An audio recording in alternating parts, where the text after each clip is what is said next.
जश्न हैदर मनाएंगे ता जिंदगी, जश्न हैदर मनाएंगे ता जिंदगी। हम कसीदा सुनाएंगे ता जिंदगी, घर में अपने बिछा कर के फर्शे अज़ा फातिमा को बुलाएंगे ता जिंदगी। औज़ु बिल्लाहि मिनश शैतानिर रजीम, बिस्मिल्लाहिर रहमानिर रहीम। अल्लाहुम्मा सल्लि अला मुहम्मद व आले मुहम्मद वाजिल फरजुम। नाज़रीन अस्सलामु अलैकुम व रहमतुल्लाहि व बरकातुहू। मैं आपका मेज़बान सैयद रिज़वान नक़वी आज एक अहम प्रोग्राम लेकर हाजिर खिदमत हूँ। 13 रजब मौलाए कायनात गालिब लिकुल्ल गालिब असदुल्लाह शेर खुदा मौलाए कायनात की विलादत के हवाले से ये खुसूसी तौर पर प्रोग्राम इस वक्त आप हुसैनी चैनल पर मुलाज़ा फरमा रहे हैं। सबसे पहले तो हम अपने वक्त के इमाम ज़माना अज्जलल्लाहु ताला फ़रजहु शरीफ की खिदमत अक़दस में मौलाए कायनात की विलादत की मुबारकबाद और तबरीक पेश करते हैं और साथ में तमाम आलम इस्लाम को खुसूसी तौर पर मुबारकबाद हम देते हैं और साथ में हम अपने जो व्यूअर्स हैं, जो हमारे नाज़रीन हैं, उनके लिए भी मुबारकबाद हम पेश करते हैं मौलाए कायनात की विलादत की। और इस सिलसिले को हम आगे बढ़ाते हैं। सबसे पहले जो यहाँ पर हमारे मेहमानान मौजूद हैं, हम उनका तारुफ़ कराना चाहेंगे। इस वक्त हमारे साथ हुज्जतुल इस्लाम वल मुस्लिमीन आली जनाब मौलाना सैयद मीनाल हैदर ज़ैदी साहब क़िबला यहाँ पर मौजूद हैं, जो मौलाए कायनात हज़रत अली इब्न अबी तालिब अलैहिस्सलाम की शख्सियत के हवाले से, उनकी विलादत के हवाले से यहाँ पर गुफ्तगू फरमाएँगे। हमारे दूसरे मेहमान आली जनाब असर नसीराबादी साहब यहाँ पर मौजूद हैं, जो यहाँ से मनखबत पेश फरमाएंगे। तो सबसे पहले हम दोनों का इस्तकबाल करते हैं। जनाब सलाम अलैकुम, आप सबको बहुत बहुत मुबारक हो इमाम की विलादत। इस प्रोग्राम का आइए मोमिन हम आगाज़ करते हैं और सबसे पहले अली जनाब असर नसीराबादी साहब की खिदमत में चलेंगे और चाहेंगे कि खूबसूरत सा कलाम हमारे व्यूअर्स, हमारे नाज़रीन के लिए पेश फरमाएँ। नहीं है शेख के दिल को करार काबे में, नहीं है शेख के दिल को करार काबे में। कहीं सबब तो नहीं है दरार काबे में, कहीं सबब तो नहीं है दरार काबे में। फ़क़त अली के लिए ही बना था काबे में, नदर बनेगा कोई बार बार काबे में, नदर बनेगा कोई बार बार काबे में। दुरूद पढ़े मोहम्मद वाले मोहम्मद। 4 मिसरे और पेश करता हूँ, समाअत फरमाएं। मौलाए कायनात को दुनिया में भेज कर 13 रजब को सबका मुक़द्दर बना दिया और बिनते असद को देख के आते हुए असद काबे ने मुस्कुरा के नया दर बना दिया, काबे ने मुस्कुरा के नया दर बना दिया।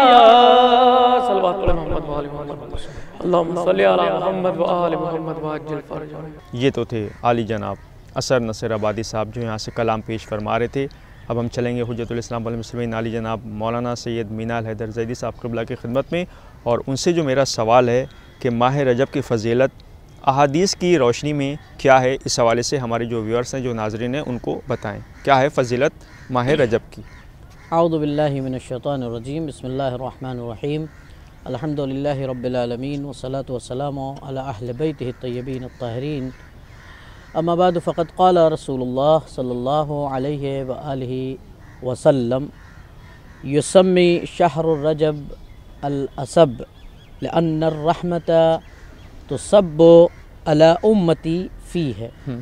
मैं सबसे पहले तमाम नाज़रीन की खिदमत में इस माह रजब की मुबारकबाद पेश करता हूँ।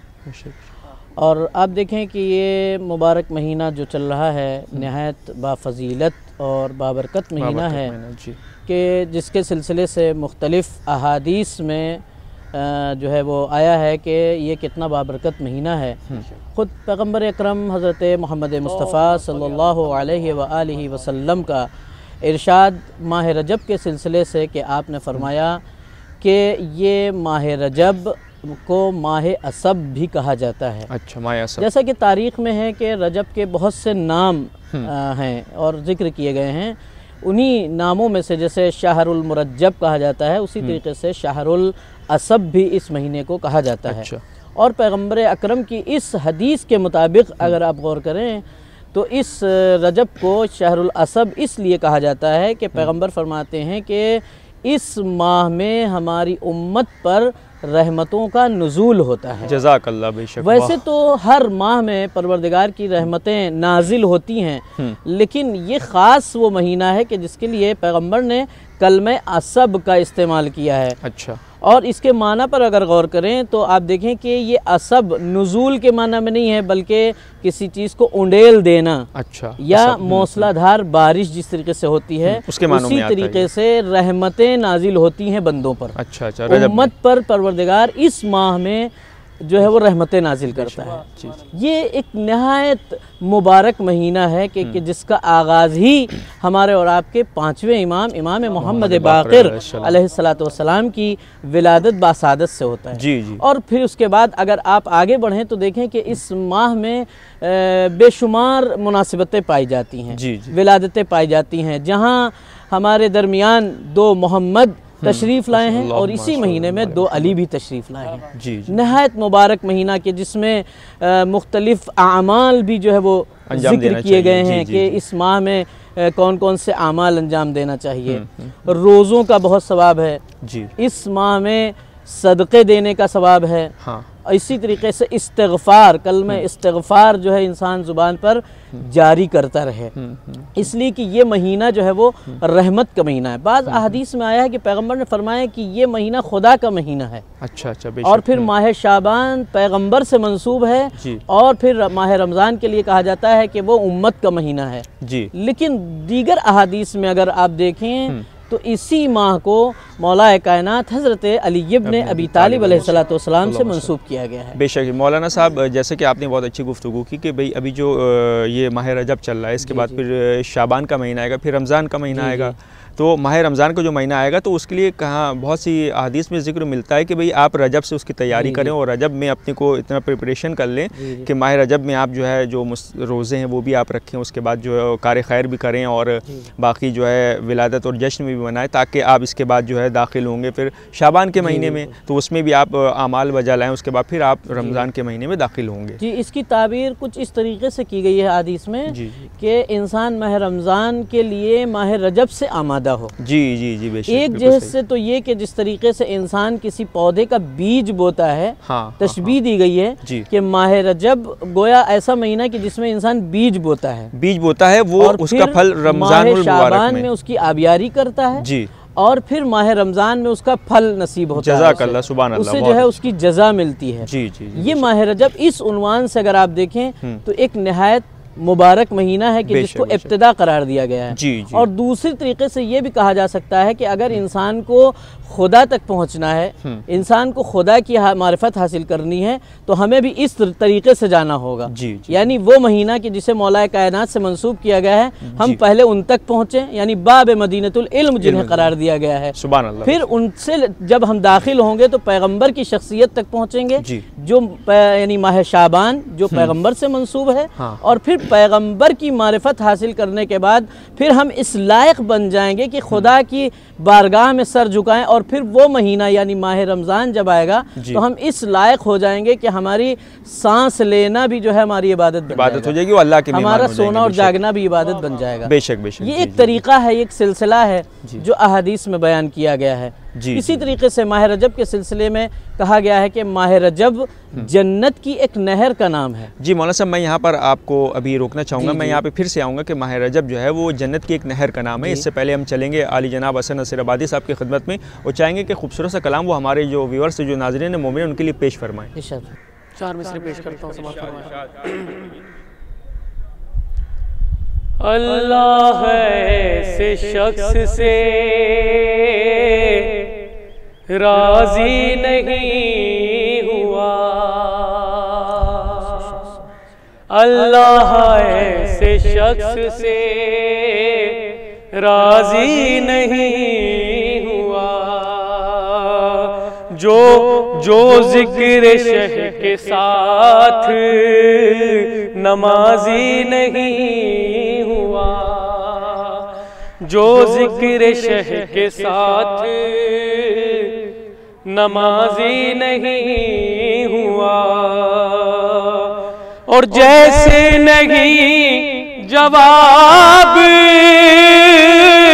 अली का उसी तरह दुनिया में कोई दूसरा गाजी नहीं हुआ, जैसे नहीं जवाब जहां में अली का दुनिया में कोई दूसरा गाजी नहीं हुआ। चार मिसरों से समाप्त फरमाएं।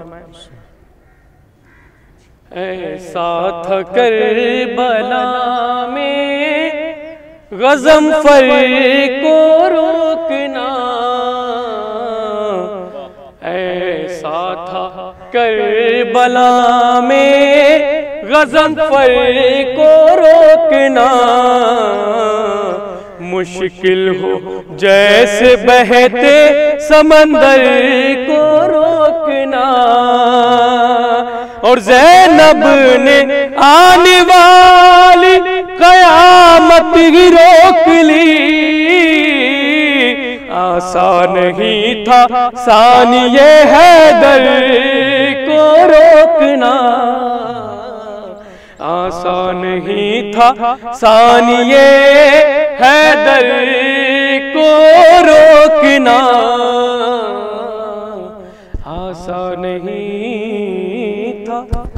जी मौलाना साहब, जैसा कि हम लोगों की गुफ्तगू अभी हो रही थी कि आपने जो सवाल अभी कंटिन्यू करने वाले थे, हम चाहेंगे कि उसको ही आप पूरा करें पहले।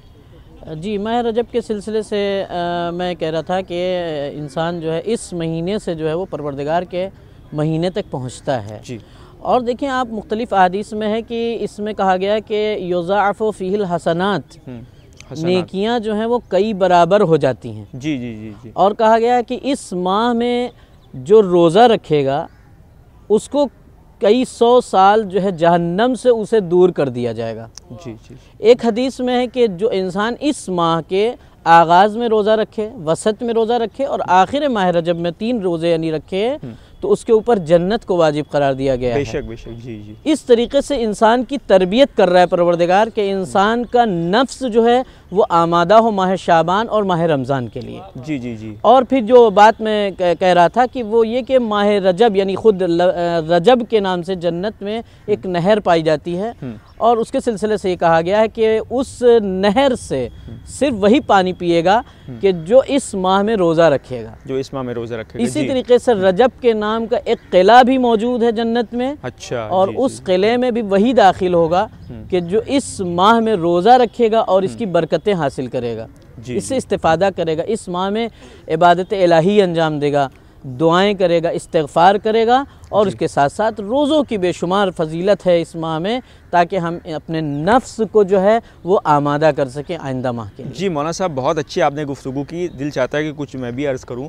बात ये कि जैसे कि अभी आपने जिक्र किया नेकियों का, जी जी। तो भाई माह मुबारक रमज़ान की बात करें या शाबान की बात करें या फिर ये माह रजब की बात करें, जी जी। इतनी फजीलतें हैं। हम लोग बस क्या है कि जैसे मौला कायनात हज़रत अली इब्न अबी तालिब अलैहिस्सलाम की विलादत आती तो हम लोग जश्न मना लेते हैं। जी। तो बजाय ये कि हम लोग उनके साथ जश्न भी मनाएं और साथ में पूरा रजब कितनी अहमियत का हामिल है, मगर हम लोग गाफिल हैं। हम लोग उससे मतलब बहुत से लोग करते हैं, लेकिन ज़्यादातर लोग गाफिल हैं। तो नौजवानों को ये बात समझना चाहिए कि भाई माह रजब से बढ़ के कोई और दूसरा महीना नहीं मिलेगा, और जो इसमें हमें अमाल अंजाम देना है ताकि हमारी दीन और दुनिया दोनों आखिरत संवर सके। तो आखिर लोग इधर मुतवज्जे क्यों नहीं होते हैं कि भाई जब विलादत है तो हमने विलादत मना ली। उससे पहले जैसे कि रोज़े का भी आपने जिक्र किया कि भाई रोज़े भी ज़रूरी हैं, उसके साथ साथ जो है आप खैर व खैरात करिए, आप गरीबों की मदद कीजिए, आप लोगों के घर जाइए, आप मिल अंसारी रखिए। इस हवाले से हम चाहेंगे कि आप थोड़ा सा गुफ्तगू करें। देखिए, यूँ तो मासूमीन की हदीस में है कि तुम शिया वही है, चाहने वाला हमारा वही है कि जो हमारी खुशी में खुशी मनाए जी, और हमारे गम में गम मनाए जी। लेकिन जहाँ विलादत और शहादत किसी भी मासूम की आती है, और हमारा फ़रीज़ा है कि हम खुशी भी मनाएं, यानी महफिलें भी बरपा करें और शहादत में जो है मजलिसें भी मुनक़िद करें, लेकिन उसके साथ साथ असल मोहब्बत ये है कि हम इमाम मासूम की सीरत का मुताला करें, बेशक बेशक, और उनको अपनी यानी उनकी सीरत को अपनी ज़िंदगी में जो है वो लेकर आएँ।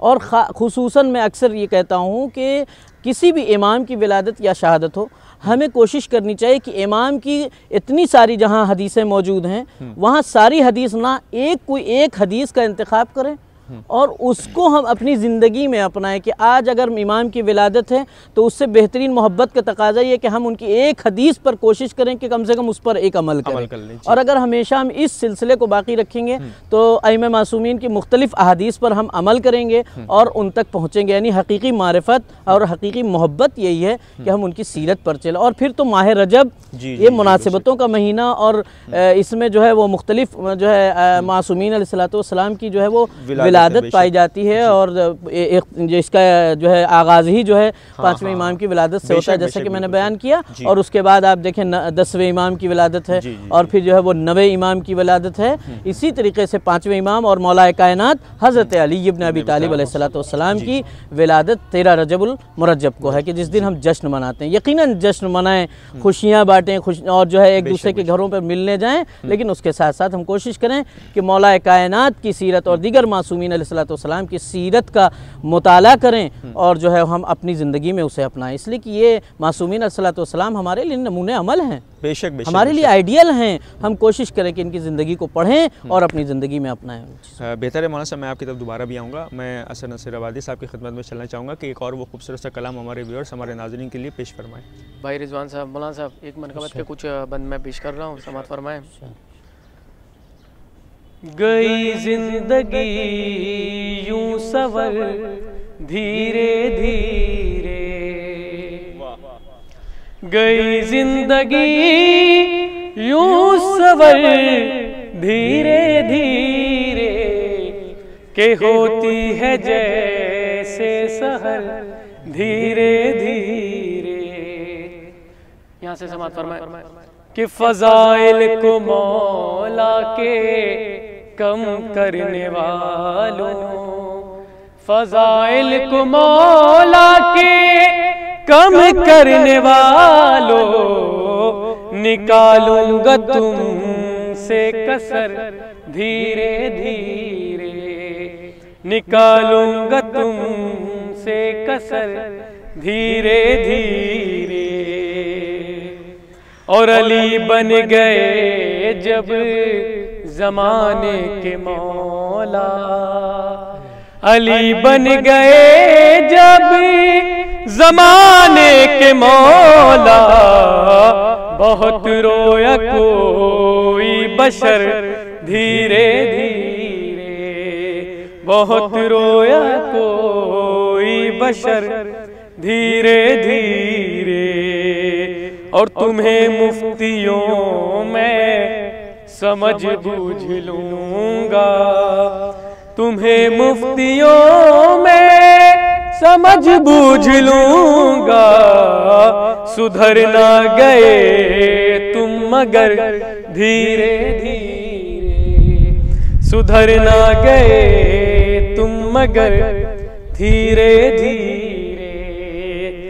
कोई आने वाला है पर्दे से एक दिन, कोई आने वाला है पर्दे से एक दिन, ये उड़ने लगी है खबर धीरे धीरे, ये उड़ने लगी है खबर धीरे धीरे। खास तौर से मुलाजा फरमाए, लिया नाम हैदर जो महफिल में मैंने, लिया नाम हैदर जो महफिल में मैंने, चले शेख जी तुम किधर धीरे धीरे, चले शेख जी तुम किधर धीरे धीरे। मक्ता समाज फरमाए, गमे शह की कश्ती से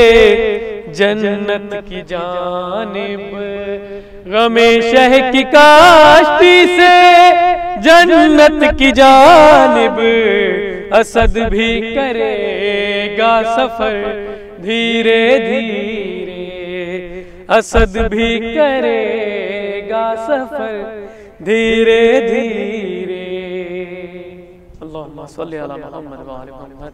जी मौलाना साहब, जैसे कि मैं सवाल करना चाह रहा हूँ आपसे कि मौलाए कायनात गालिब कुल्ल गालिब असदुल्लाह शेर खुदा मौलाए कायनात हज़रत अली इब्न अबी तालिब अलैहिस्सलाम के दौर खिलाफत में उनके इस्लाही इक़दामात क्या क्या थे, इस हवाले से हमारे जो वेयर जो नाज़रीन हैं उनको आप ज़रूर बताएँ। यूँ तो हम मुख्तलिफ़ मुनासिबात और मजलिसों और महफ़िलों में फ़ज़ाइल मौलाए कायनात और दीगर मासूमीन अलैहिस्सलाम के फ़ज़ाइल सुनते रहते हैं, लेकिन हम कभी इस रुख से भी देखें कि मौलाए कायनात ने अपने हुकूमत में, चाहे ज़ाहरी खिलाफत हो या जो है खामोशी की जो ज़िंदगी कही जाती है, उस मुद्दत में देखें मौलाए कायनात ने कौन कौन से इक़दामात किए हैं। जी, यानी मौलाए कायनात ने इस मुद्दत में किस तरीके से अपनी खिलाफत और अपनी हुकूमत को, जो ज़ाहरी खिलाफत कही जाती है, इसको किस तरीके से आगे बढ़ाया है। अच्छा, मुख्तलिफ़ काम किए हैं मौलाए कायनात ने। सबसे पहले जब मौलाए कायनात ज़ाहरी खिलाफत को अख्तियार करते हैं और ज़िम्मा में हुकूमत अपने हाथों में लेते हैं, तो उस वक्त जो है आपका ये फरमान कि जो यानी बैतुल माल से किसी को भी अगर ज़्यादा दे दिया गया है तो वो अपना हक़ को जो है वो वापस कर दिया, यानी जो ज़्यादा दे दिया गया उसे जो है वो वापस लाकर जो है बैतुल माल में जो है वो जमा करे। अच्छा, इसी तरीके से मुख्तलिफ़ मौक़ों पर मौलाए कायनात ने इस तरीके से तंजीम दिया इस हुकूमत को कि एक सारे लोगों का जो है वो बराबर तरीके से जो है वो अदल के साथ जो है वो तकसीम किया जाए बैतुल माल से। और इसी बुनियाद पर आपके जो है वो लोग दुश्मन भी हो जाते हैं मौलाए कायनात के। लेकिन उसके अलावा जो आप मौलाए कायनात की हुकूमत में देखेंगे, फ़क्र ज़दाई जिसे फ़ारसी में कहा जाता है, यानी उर्दू में इस तरीके से कहते हैं कि फ़कीरी को दूर करना, फ़कीरी को दूर करना, यानी मौलाए कायनात ने इस पर भी काफ़ी काम किया है। अच्छा, और मौलाए कायनात ने फरमाया कि अल फ़क्र मौतुल अकबर, इंसान की सबसे बड़ी मौत ये है कि वो उसके पास फ़कीरी हो, फ़कीरी में मरे, यानी फ़कीरी में इंसान मर जाए, यानी इंसान काम काज ना करे, कोशिश ना करे। हाँ, कोशिश इस समाज और मुआशरे को मौलाए कायनात ने आगे बढ़ाया ताकि हर इंसान काम करे, अपने रिज़्क़ रोज़ी के लिए जो है वो मेहनत करे और मेहनत करे। इसी तरीके से अपनी खिलाफत में सबको जो है उनका हक़ पहुँचाना, जी सबसे अदल व इंसाफ के साथ जो है वो इस हुकूमत का क़याम। और जो इस दूसरा काम जो मौलाए कायनात ने अहम काम अंजाम दिया, उसमें जो भी अपने कारगुजार यानी होते थे, यानी जो हुकूमत के सिलसिले में जिनको लाते थे मौलाए कायनात, चाहे वो वज़ीर की हैसियत से या गवर्नर की हैसियत से या खादिम की हैसियत से, मौलाए कायनात कोशिश करते थे हमेशा वो पाकदामन, अमानतदार और एक नेक और मोमिन इंसान जो है हुकूमत में आए, ताकि जब वो काम अंजाम दे हुकूमत के लिए तो वो एक बेहतरीन काम और बेहतरीन समाज जो है वो लोगों के सामने हो। जी जी, ना ये कि फासिद और जालिम अफराद जो है वो आपकी हुकूमत में पाए जाते हों। और मौलाए कायनात का ये फरमान, और फिर जैसी हुकूमत को संभाला मौलाए कायनात ने उन सारे ज़िम्मेदारों को माज़ूल कर दिया कि जिनके यहाँ ज़र्रा बराबर भी जुल्म पाया जाता था। अच्छा, उनको सबको माज़ूल। बाद अफराद आते हैं मौलाए कायनात से मिलने के लिए खामोशी से, कि मौलाए कायनात से कहते हैं कि मौला अभी आप जो है वो पूरी तरीके से हुकूमत को अपने अख्तियार में ले लीजिए और 1 साल तक कुछ ना बोलिए, फिर जब आप पूरी तरीके से आपकी हुकूमत कायम हो जाएगी फिर जो है इन लोगों को माज़ूल करिएगा कि जो पहले से चलते चले आ रहे हैं। हाँ। मौलाए कायनात ने कहा हरगिज़ नहीं, मैं एक लम्हा भी ऐसे अफराद को बर्दाश्त नहीं कर सकता हूँ। और मौलाए कायनात ने फ़ौरन उनको माज़ूल किया है और वहाँ पर अपने नुमाइंदों को जो है वो भेजा है, चाहे वो कूफे की तरफ भेजा हो या बसरे की तरफ या मिस्र की तरफ या शाम की तरफ उन नुमाइंदों को भेजा कि जो अदल इंसाफ कर जो सकते अदल इंसाफ के साथ काम करें जी, और जी, अमानतदार हों, दीनदार हों, दीन उनके यहाँ पाया जाता हो। जी, जी, ये नहीं कि जाकर जो है वो अपनी मर्जी के एतबार से जो है वो हुकूमत को कायम जो करें। इमाम का हुक्म है उस हिसाब से वो इमाम की हुकूमत जिस तरीके से यानी इमाम चाहते हैं उस तरीके से हुकूमत को जो है वो कायम करें। ये मुख्तलिफ इक़दाम है। एक आखिरी नुक्ता जो बहुत ही अहम कि जिसकी तरफ इशारा किया जा सकता है कि मौला कायनात ने खामोशी की ज़िंदगी जिसे कहा जाता है वो खामोशी की ज़िंदगी तो नहीं थी। मौला कायनात ने जो एक अहम काम अंजाम दिया वो जम कुरान का काम था। मौला कायनात ने एक ऐसा कुरान जमा किया कि जिसमें सारे शान नुज़ूल, असबाब नुज़ूल, तंजील, तावील, कौन सी आयत मुहकम है, कौन सी आयत मुतशाबे है, कौन सी आयत नासिख है, कौन सी आयत मनसूख है, कौन सी जो है मुबय्यन है, कौन सी जो है वो जो है मुबहम है, ये इन सारी आयतों की तफसीलात को और उसकी तौज़ी और तफसीर को मौला कायनात ने कुरान में जमा किया। और उसके बाद इस कुरान को जमा करने के बाद मौला कायनात मस्जिद में तशरीफ़ लाते हैं और मस्जिद में तशरीफ़ लाने के साथ बाद जो है वो लोगों के सामने इस कुरान को पेश करते हैं कि देखो मैंने इस मुद्दत में ये काम किया है कि इस कुरान को जमा किया है कि जिसमें हर आयत की तफसीर बयान की गई है, हर आयत की शान नुज़ूल बयान की गई है। और जब लोगों के सामने मौला कायनात ने इसे पेश किया तो लोगों ने उसे लेने से इनकार किया, जबकि कोई नया कुरान मौला कायनात ने पेश नहीं किया था।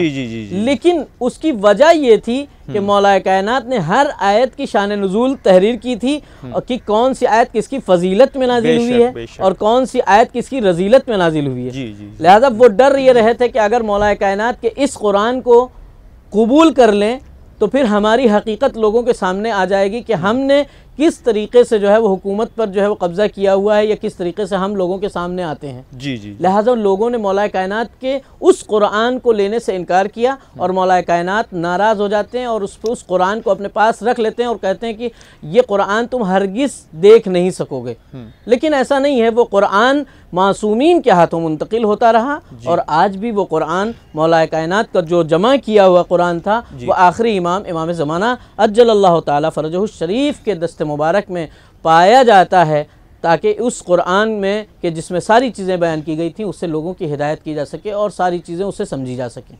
बेशक बेशक बेहतर है। मैं आपकी तरफ फिर आऊँगा। तीरगी नूर इलाही से मिटाने वाला है इमामों का इमाम आज वो आने वाला। और क्यों ना मसरूर नज़र आए रसूले अरबी, क्यों ना मसरूर नज़र आए रसूले अरबी, आ गया काबे की दीवार हटाने वाला।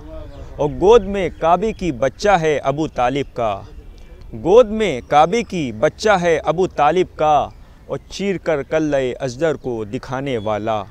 कि क़िले ज़ुल्म के कंगूरे ज़मी बोस हुए, क़िले ज़ुल्म के कंगूरे ज़मी बोस हुए, आ गया लो दर खैबर को उठाने वाला।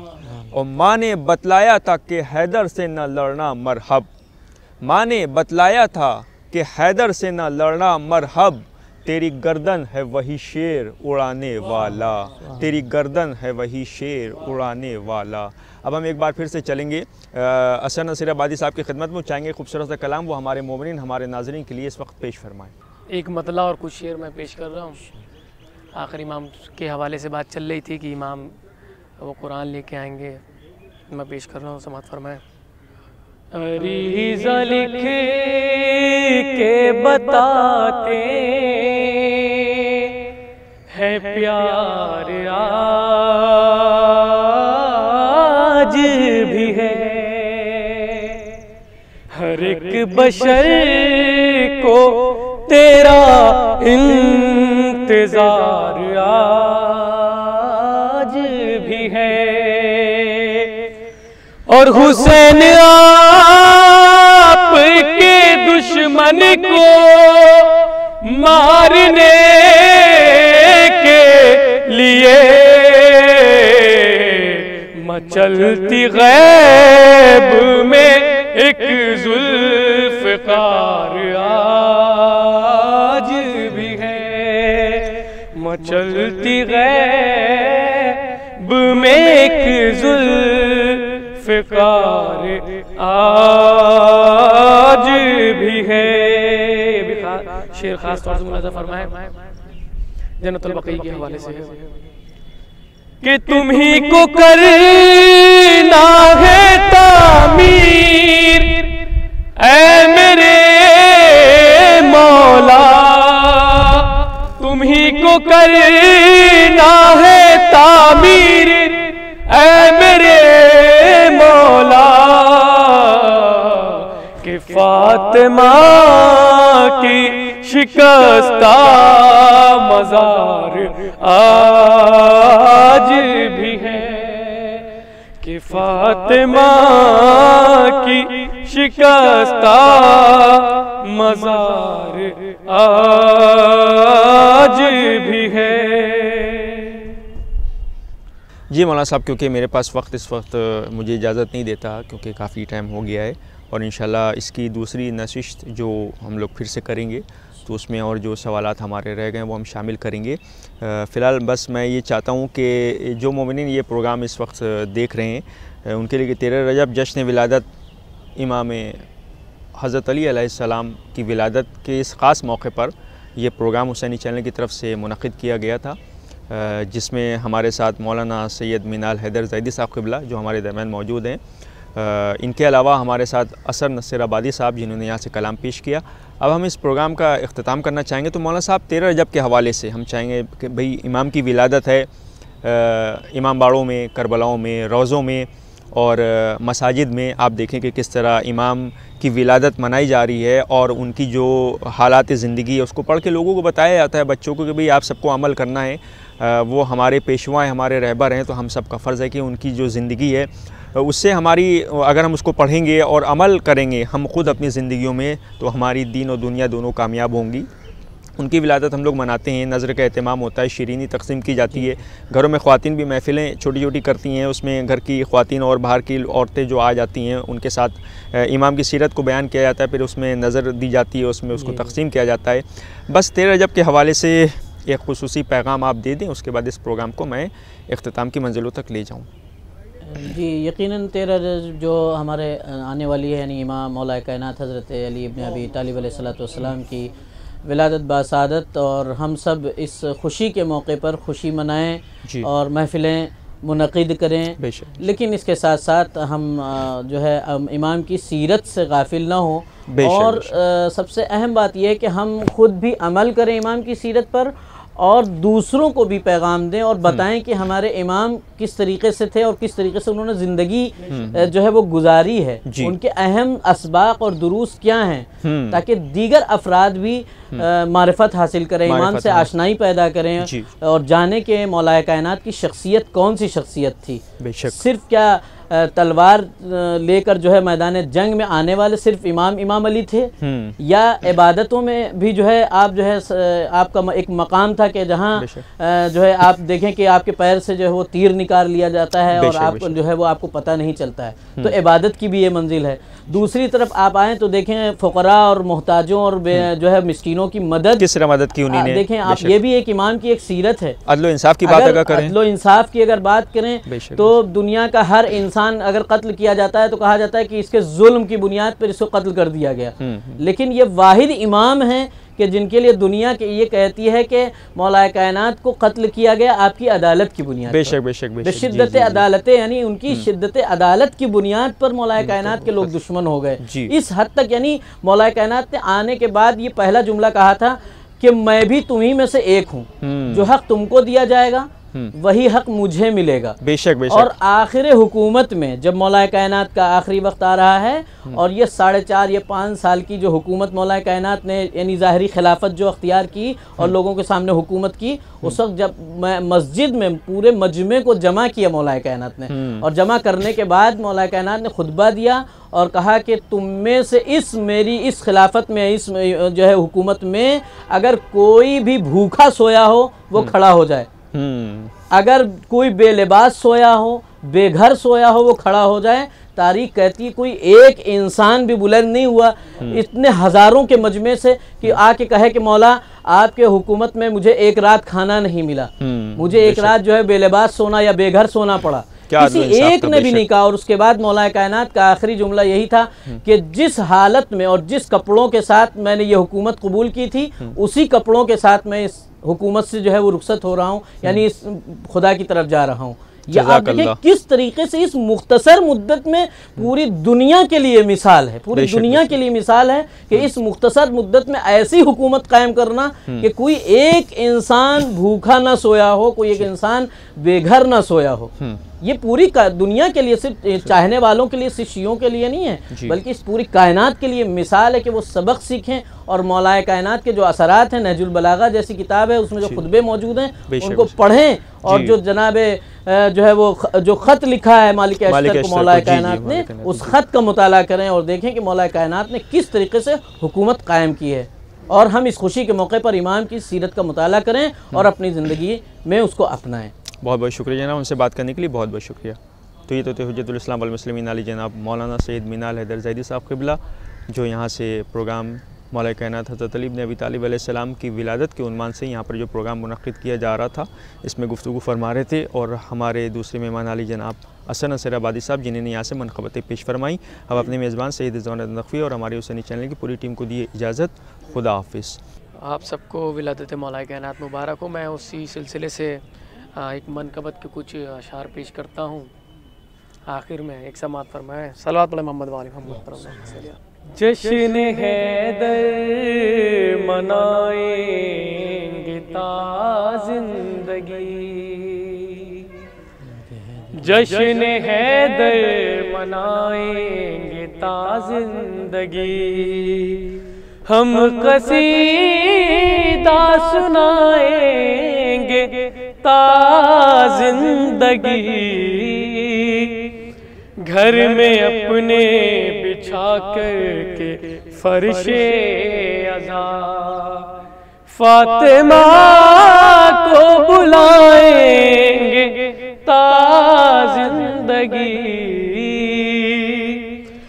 मुफ्तियों ज़िक्र हैदर से जलते हो तुम, दिल तुम्हारा जलाएंगे ता जिंदगी, दिल तुम्हारा जलाएंगे ता जिंदगी, और हाथ जब तक सलामत है गाजी मेरे, हाथ जब तक सलामत है गाजी मेरे, तेरा परचम उठाएंगे ता जिंदगी, तेरा परचम उठाएंगे ता जिंदगी, और वो जो बागे फिदक छीन कर खा गए, मांग कर ही वो खाएंगे ता जिंदगी, मांग कर ही वो खाएंगे ता जिंदगी। शेर छोड़ रहा हूँ, वक्त समाप्त फरमाए। है ये वादा असर का दरे शाह पर, है ये वादा असर का दरे शाह पर, सर को अपने झुकाएंगे ता जिंदगी, है ये वादा असर का दरे शाह पर, सर को अपने झुकाएंगे ता जिंदगी, जश्न हैदर मनाएंगे ता जिंदगी।